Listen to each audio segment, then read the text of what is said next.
자, 이제 정적분의 활용 마지막 현재 위치 속도 가속도 남았는데 이 위치 속도 가속도에 대한 설명은 이미 미분에서 설명을 다 해드렸어요. 그래서 첫 번째는 우리가 알게 된 미분 개념 한번 정리를 한번 해보자. 그럼 위치가 뭔데? 라고 하면 x, y가 ft, gt였어. 설명이 됐고요. 그 다음에 속도는 방향이 중요하기 때문에 현재 이것은 vx, vy야. 설명했어요. 그래서 이것을 설명한 것은 바로 dt분의 dx, 그 다음에 dt분의 dy야. 설명할 수 있고요. 요 내용이 바로 f't, g't다. 설명이 됐다. 그러면 여기서 또 하나 중요한 게 바로 뭐였냐면 속력이 중요했죠. 속력은 뭐야 하면은 속도에 관한 절대값. 그래서 이것은 속도에 대한 절대값이야. 설명할 수 있고 그에 따라서 루트에 바로 dt분의 dx에 대한 제곱 플러스 dt분의 dy에 대한 제곱이야. 설명할 수 있었던 거죠. 그래서 이 설명을 그대로 연결하면 루트의 f't에 대한 제곱, f't에 대한 제곱 플러스 g't에 대한 제곱이었어 라고 설명해 주면 되는 거야. 그러면 우리가 원하는 건 바로 이 두 가지에 대한 내용을 가지고서 이거 시험 한번 내볼까? 이게 되는 거죠. 그러면 적분 과정에서 어떻게 될 거냐? 적분에서는 설명하는 포인트는 그래서 두 가지다 라고 하는 거야. 적분은 출제하는 범위가 몇 가지? 두 가지. 그러니까 학생들에게 속도를 주고서 위치를 물어볼 거야 라고 할 수 있는 문제가 있다 라고 하는 거예요. 그래서 학생들한테 뭘 줄 거냐면 바로 vx, vy를 주고 즉 dt분의 dx, dt분의 dy를 준 후 다시 말하면 f't, g't가 되겠죠? 자, 요걸 줄 테니까 이걸 통해 가지고 거꾸로 위치로 가라 이게 되는 거야. 그러면 현재 여기서 위치로 간다면 이게 되는 거죠. 그러면 이 위치로 가는 과정의 내용이 바로 적분이잖아. 이게 되는 거죠. 그러면 이것을 적분하게 되면 어떻게 되겠어요? 인테그랄 f' t 그 다음에 인테그랄 f' dt 그리고 여기는 인테그랄 g' dt가 되겠죠. 이런 식으로. 그러면 가장 중요한 게 뭐였어? 그러면 ft 플러스 c1 gt 플러스 c2 이게 되겠죠. 바로 이 과정에서 초기값 확인이 중요합니다. 그래서 반드시 중요. 바로 초기값 확인 필수가 되는 거예요. 초기값 확인 필수. 알겠죠? 그래서 적분상수를 구해주세요. 적분상수 C1과 C2 구하기 이게 되는 거죠. 요거 첫 번째 컨셉이고요. 그렇다면 이렇게 되면요, 문제가 뭐냐면 X, Y를 따로따로 질문할 거야 라고 질문하는 거예요. 그렇다면 이제 두 번째는 뭐냐? 속도를 적분하면은 위치 가는 건 알겠거든? 그러면 두 번째는 속력을 적분하면 어떻게 될까? 이게 되는 거야. 그러면 속도는 방향까지 고려한다면 속력은 나는 방향은 필요 없는데 라고 하는 거예요. 다시 말하면 위치, O와 위치 변화량을 구할 수 있는 거죠. 이렇게. 그런데 만약에 그러면 속력을 적분하면 뭐가 생겨 하면은 바로 경과 거리가 되는 거예요. 경과 거리. 그럼 경과 거리가 뭐야? 라고 설명한다면 쉽게 설명해 드릴게요. 이런 식으로. 만약에 여기가 왕복거리거든? 근데 여기가 한 예를 들어서 10이라고 가정하자. 그쵸? 그러면 내가 사람이 여기서 출발을 해서 갔다 오는 건데 만약에 내가 A, B 그러면 찍고 다시 돌아오겠지. 그래서 여기까지 왔더니 요만큼이 3인 거야. 여기가 C라고 합시다. 만약에 실제로 위치 변화량이 얼마야? 위치 변화량이 얼마야? 라고 질문한다면요. 현재 여기가 C라고 가정을 해주면 내가 이쪽으로 갔다가 찍고 온 거란 말이야. 그러면 현재 보면 여기 기준에서 여기까지의 위치 변화량은 결국 출발점 기준에서는 얼마 떨어져 있어? 라고 묻는 거예요. 그러면 얘는 10에다가 얼마를? 이쪽으로 갔으면 3만큼 더 간 건데 돌아왔잖아. 그러면 요 간격이 얼마지? 라고 하면 7. 즉 나는 방향까지 고려할 거야 라고 설명하는 거예요. 요게. 그러면 경과거리는 뭔데? 그러니까 실제 움직인 거리가 얼마냐고 이게 물어보는 거야. 그래서 실제 움직인 거리, 실제 움직인 거리 이게 되는 거죠. 이렇게 실제 움직인 거리. 그러면 나는 여기 10만큼을 가고 거기다 3만큼을 더해서 13만큼 갔는데 이렇게 되는 게 바로 경과거리.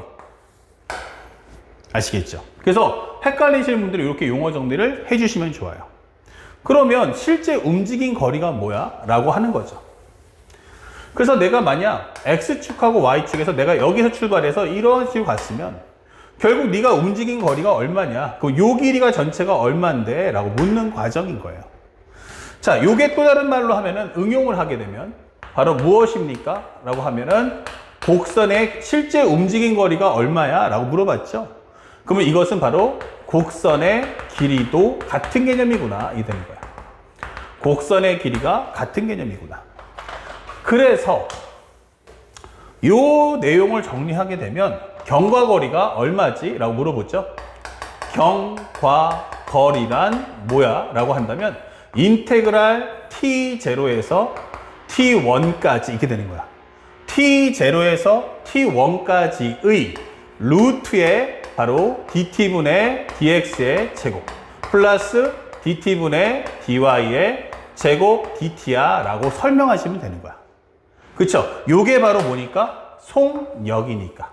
이 속력을 적분해서 풀어줘. 그러면 속도는 x와 y를 따로따로 질문해야 된다면 속력은 한 번에 모아가지고 정리할 수 있잖아. 이게 되는 거죠.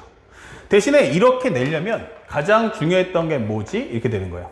이렇게 출제하려면요, 상대방이 나한테 줄 때 문제에서 x, 현재 보면은 기본적으로 x, y가 결국 ft, gt를 주고서 질문할 수밖에 없는 거예요. 그래서 우리가 요거 문제 풀려면 먼저 vx, vy를 따로따로 구해주시고요. f't, g't 이런 식으로 따로따로 구해준 후에 여러분들이 문제를 풀어달라 이게 되는 거죠.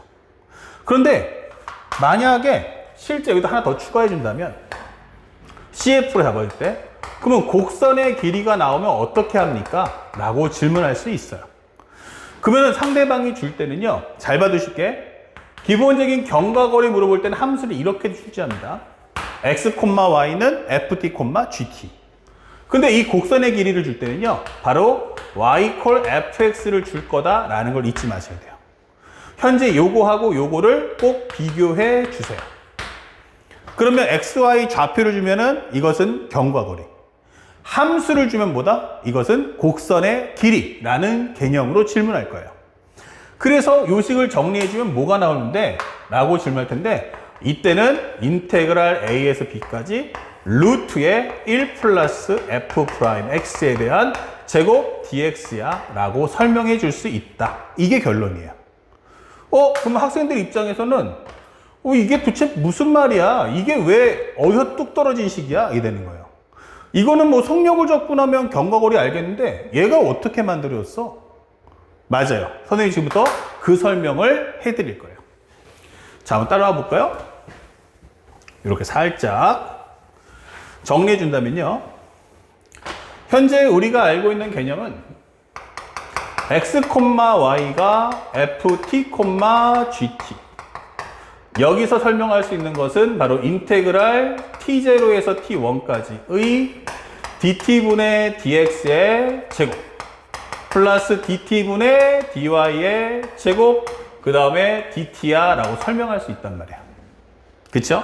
그렇다면 여기서 얘를 y는 fx로 바꿨을 때 이 식은 인테그랄 a에서 b까지 루트의 1 플러스 f 프라임 x에 대한 제곱 dx라는 걸 설명해 드리면 되겠죠.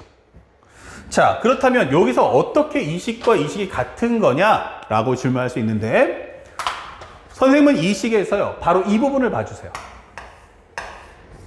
이 dt분의 dx의 제곱을 밖으로 뽑아내는 겁니다. 그러면 결국 이 식은 뭐다? 인테그랄의 루트의 1 이렇게 될 거고요. 여기 식이 뭐가 되냐면 여기는 dt분의 dy였고요. 근데 dt분의 dx의 제곱으로 나눠주는 겁니다. 이렇게 뽑아준다는 건 이렇게 공통으로 나눠줘야겠죠. 이렇게. 그리고 여기에 원래 밖에 누가 있었어 하면은 dt가 있었는데 거기에 바로 dt분의 dx가 밖으로 나가버린 거예요. 제곱하고 루트 동시에 없애버리면 되겠죠. 그렇다면 이제 문제는 뭐냐? 얘가 얘랑 합쳐지면 뭐가 되죠? 하면 dt 없어지니까 바로 dx분의 dy가 되는 겁니다. 이런 식으로. 그리고 여기는 1 플러스고요. 루트에 이게 되는 거죠. 그리고 여기는 dt가 지워지잖아요. 그럼 이제 뭐가 돼? 바로 dx가 된다. 이게 되는 거예요.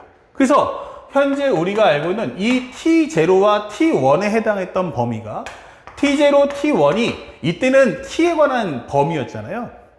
그러면 이제는 x에 관한 범위로 바뀌었다. 치환이 됐다라고 생각을 해주시면 되는 거야. 그러면 dt분의 dx분의 dy가 뭔데? 라고 설명한다면 결국 이것은 얘를 미분했을 때 dx분의 dy가 바로 f'x잖아 라고 설명한다는 거죠. 이런 식으로. 그래서 a에서 b까지의 루트 1 플러스 f'x에 대한 제곱 dx가 만들어진다 라고 보여주는 겁니다. 그러니까 우리는 여기서 이 증명 과정을 외울 필요는 없고 적어도 이게 어떻게 해서 만들어진 거구나 라는 것만 이해하시면 되겠어요. 그리고 마지막으로 팁을 하나 준다면 꼭 확인할 것은 현재 우리가 알고 있는 루트 dt분의 dx 제곱 플러스 dt분의 dy 이렇게 제곱해 주든 또는 루트의 1 플러스 f'x에 대한 제곱을 하든 그렇죠? 이 식들은요 이 상태에서 우리 접근하는 방법은 없어요. 그러니까 항상 꼭 기억할 것은 바로 완전 제곱식이 바로 필수로 구성이 되겠구나 라는 점 꼭 기억하셔야 돼요. 그래서 먼저 뭐 해라? 루트를 없애야 되는구나 이게 되는 거예요. 이 루트를 없애야 한다. 그럼 첫 번째는 완전 제곱식을 만들어라. 둘, 루트를 제거하라. 이게 되는 거죠. 그래서 1번 완전 제곱식 만들기. 완전 제곱식 만들기가 첫 번째고 그 다음에 두 번째 루트 제거. 3번 적분 연산. 이렇게 기억해 주시면 좋겠습니다. 아시겠죠? 자, 첫 번째 간단하게 위축도 각도에 관련된 개념 정리와 매핑 설명해 드렸어요. 그 속도는 따로따로 계산해 주시면 되겠고 만약에 속력을 주면 쓰면 경과거리 그리고 만약에 함수의식 좌표를 주냐 함수 줄 거냐 요거를 꼭 기억해서 비교해 달라고 강조했습니다. 결국에는 곡선의 길이를 물어볼까 아니면 경과거리 물어볼까 딱 이렇게 세 가지 속도 하나 그 다음에 경과 거리, 곡선의 길이 이렇게 딱 세 가지만 분리해서 완벽하게 공부해 두시면 여기는 점수를 반드시 따야 되는 가장 쉬운 내용이다. 알아두시면 되겠습니다. 자, 칠판 정리 후 바로 연결해서 마지막 최종 4문제 설명해 주도록 하겠습니다.